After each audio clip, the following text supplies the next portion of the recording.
je suis à la bonne place. Je suis à la bonne place. Je le crois au nom de Jésus-Christ de Nazareth. Moi, c'est le frère Sylvain, simplement vous présenter l'église où nous sommes réunis. De ce nom, J signifie rien n'est impossible à Dieu. Et baptisé à Nantes, donc le visionnaire, c'est l'apôtre Cécile, avec maman Joujou, sa femme. Au nom, on l'appelle maman apôtre. Alléluia. Et ce simplement, par la grâce de Dieu.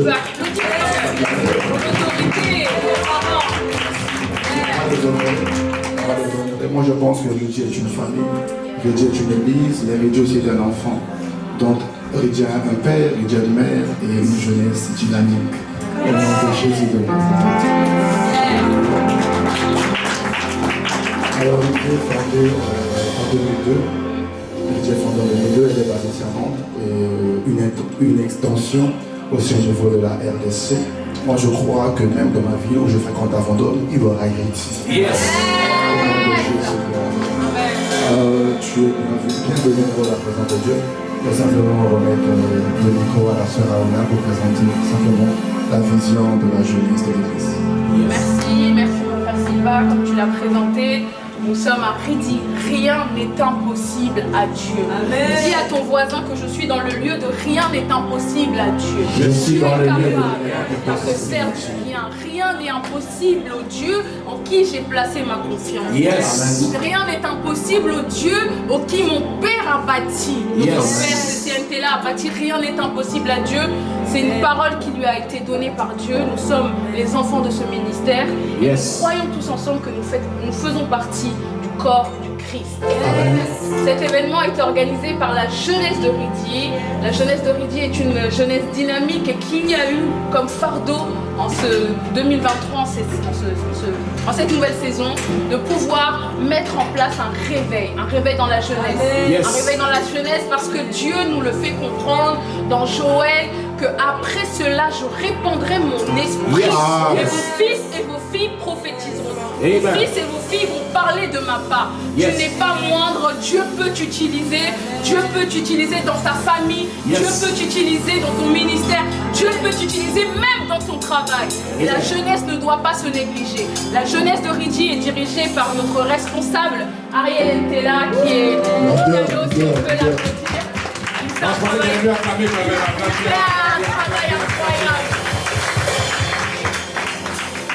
Nous l'honorons parce qu'il fait un travail incroyable.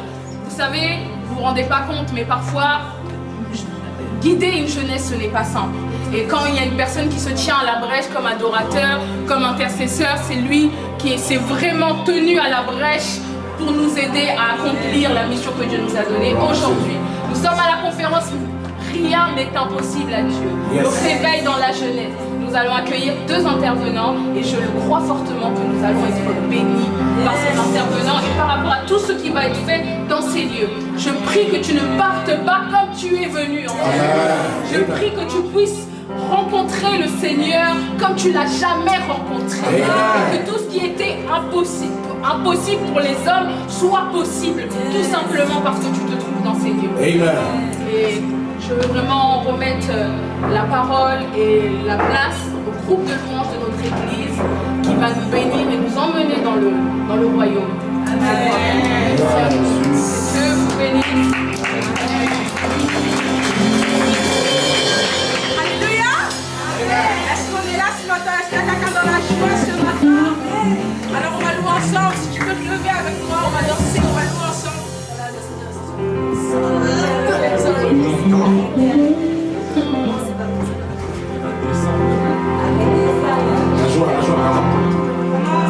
Alléluia. La Bible dit que la louange brise les chaînes. Donc tu vas simplement faire un pas, tu vas briser tes chaînes. Prépare ton voisin, dis aujourd'hui je vais danser comme jamais. Aujourd'hui je vais louer comme jamais. Non, c'est vous ton voisin, dis-lui je veux danser comme jamais. Alléluia. Est-ce qu'il y a une génération choisie par Dieu ce matin? Est-ce qu'il y a une génération choisie par Dieu ce matin? Si c'est toi pour depuis le jour,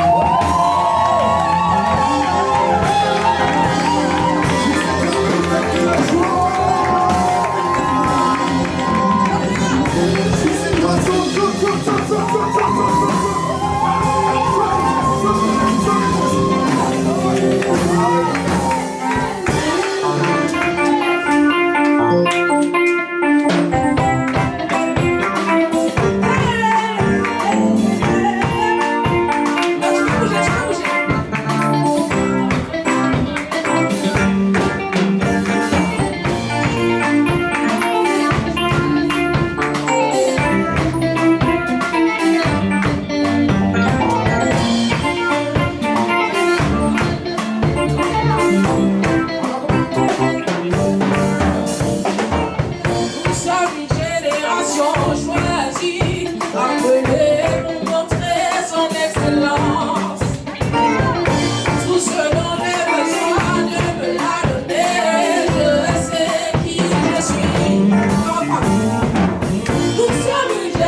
Toujours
nous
serons donnés en plus.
pour t'adorer cet après-midi.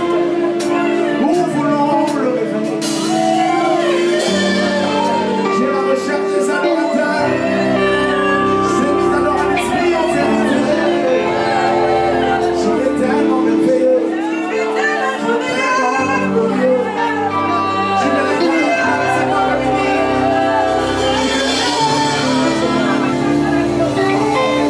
Sans compter.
Ton bébé que j'aurai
Ta présence est incomparable. Il nous reste quelques à la Félix.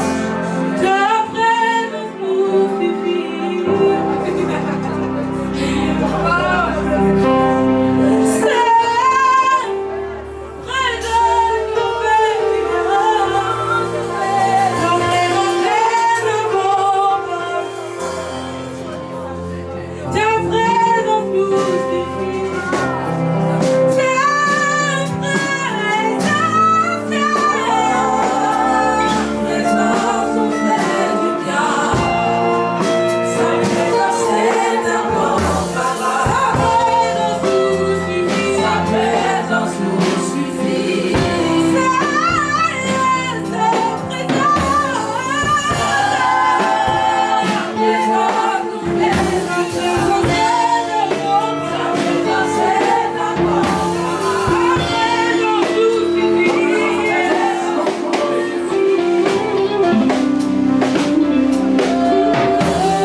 Est-ce que tu peux pousser les cris de joie pour Jésus trop fort?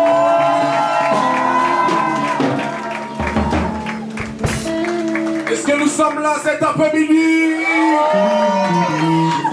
Alléluia. Dis à la personne qui est à côté de toi, tu as bien fait de venir cet après-midi. Dans le champ de voisin, dis-lui, tu as bien fait de venir cet après-midi. Bouge-le, on dirait il le sent pas. Tu as bien fait, tu as bien fait. Alléluia, nous sommes en train d'avancer. Nous voulons encore remercier toutes les personnes qui sont venues. Est-ce que tu peux acclamer pour toi-même, toi qui as été inspiré par Dieu, de venir nous soutenir cet après-midi? Alors, nous sommes en train d'avancer dans notre programme.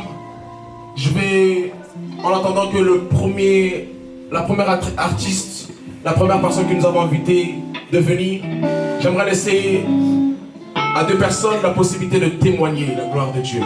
Je sais pas, peut-être tu es jeune, tu as peut-être un parcours, tu as une expérience avec Dieu, mais tu n'as jamais témoigné. Peut-être cet après-midi, ça peut être une occasion pour toi, avant que le Seigneur te visite, d'encourager quelqu'un par rapport à ta vie chrétienne. Donc je peux laisser 5 minutes à 2-3 personnes qui veulent témoigner. Est-ce que quelqu'un veut témoigner la gloire de Dieu? Je ne sais pas ce que le Seigneur a fait pour toi. Je ne sais pas. Est-ce que la jeunesse de Ridi, la sœur Joanne, est-ce que tu peux acclamer pour la sœur Joanne, s'il te plaît? Non, est-ce que tu peux acclamer pour la sœur Joanne, s'il te plaît?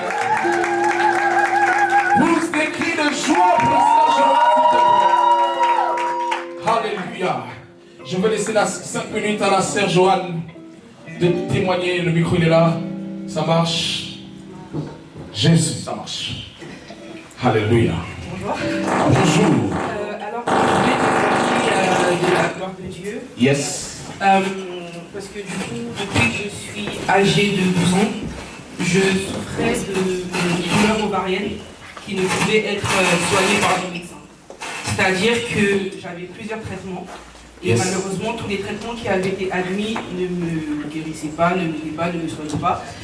Et à côté de ces douleurs, je souffrais également de règles douloureuses très abondantes depuis 12 ans. Aujourd'hui, j'ai 22 ans, donc il faut dire que pendant 10 ans, je souffrais de tout ça. Yes. Et en fin novembre, je suis allée chez le médecin pour mon bilan annuel et ils ont trouvé que j'avais des kystes qui devenaient cancéreux au niveau des ovaires. Wow. Et donc ils m'ont dit, à ce stade-là, on ne peut pas vous conseiller de traitement, donc ce qu'on va faire, c'est qu'on va devoir vous opérer. j'ai dit au médecin que je voulais ni opération, ni médicaments. Le médecin m'a dit, mais à ce stade, il n'y a pas de choix. J'ai dit, ok, faites votre part, moi je vais faire ma part. Entre-temps, du coup, ils m'ont laissé une semaine le temps de réfléchir. Et pendant les une semaine, je suis rentrée en retraite de jeûne et prière. Et mon opération était programmée pour le 10 décembre. Et donc, le 10 décembre, j'arrive à l'hôpital. Avant l'opération, on me fait un bilan, prise de sang, tout ce qui va avec. Et ils m'ont fait une dernière échographie avant de passer au bloc opératoire. Quand j'arrive pendant l'échographie, je ne comprenais pas, les médecins rentraient et sortaient, je ne comprenais pas ce qui se passait. Et là, le docteur me voit, il me dit, mais qu'est-ce que vous avez fait? Je dis, je ne comprends pas. Il me dit, là, on ne voit plus de kyste. Il y a aucune...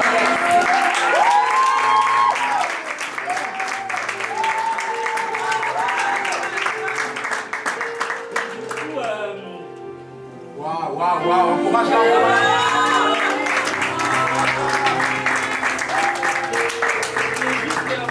Dieu parce que pendant ces moments-là, je ne l'ai pas abandonné, je ne l'ai pas lâché. Et il s'est réellement montré à moi, il m'a montré qu'il était fidèle en tout temps.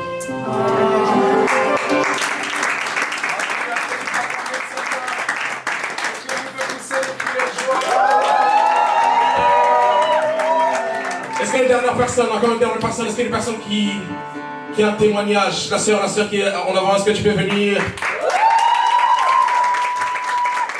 Il y en a qui veulent publier les merveilles de Dieu.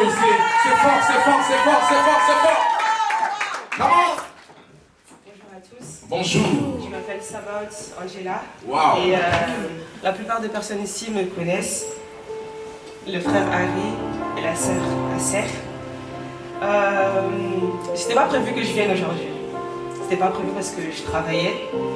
Et j'avais vu l'annonce sur Snap.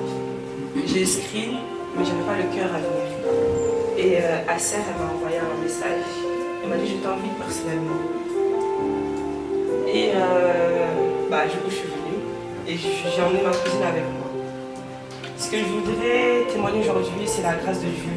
Je voudrais rendre gloire à Dieu, lui dire merci parce que il y a longtemps, j'ai failli ne pas être là en fait.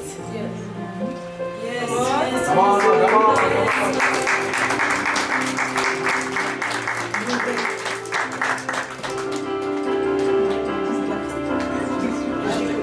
J'ai eu la grâce d'avoir une mère qui était chrétienne.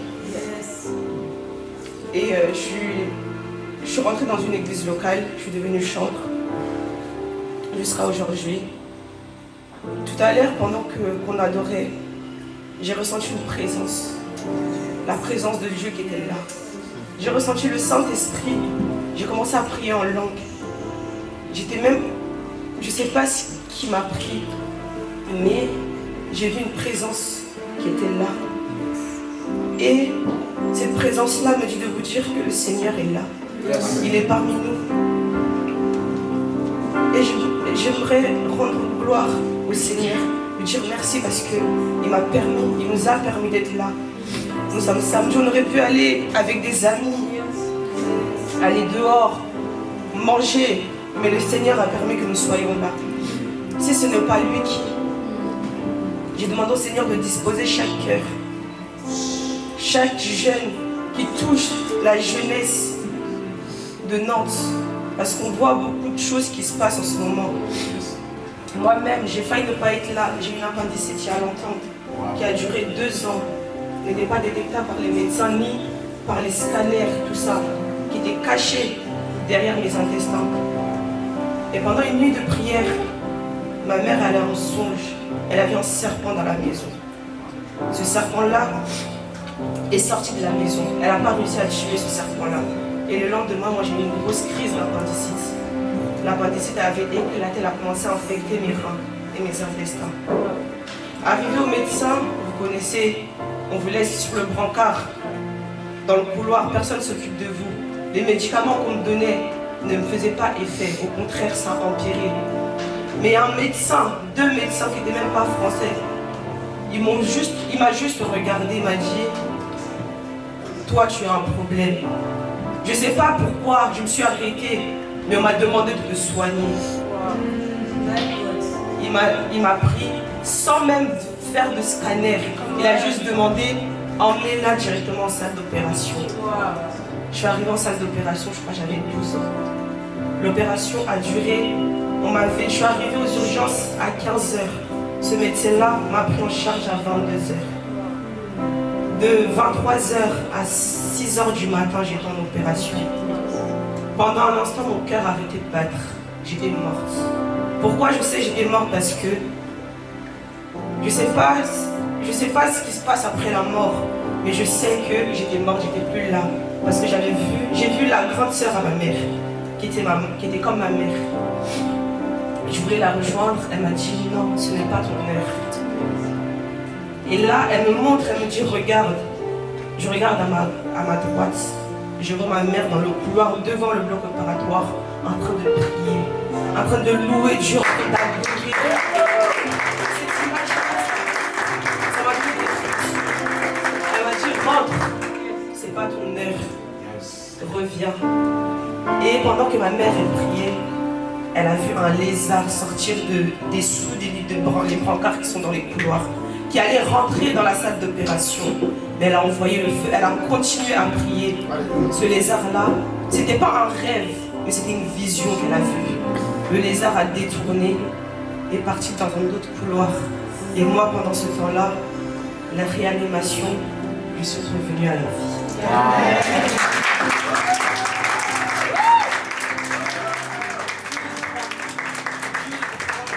Dieu a fait grâce que je le connaisse, que je l'accepte comme Seigneur et Sauveur depuis le ventre de ma maman.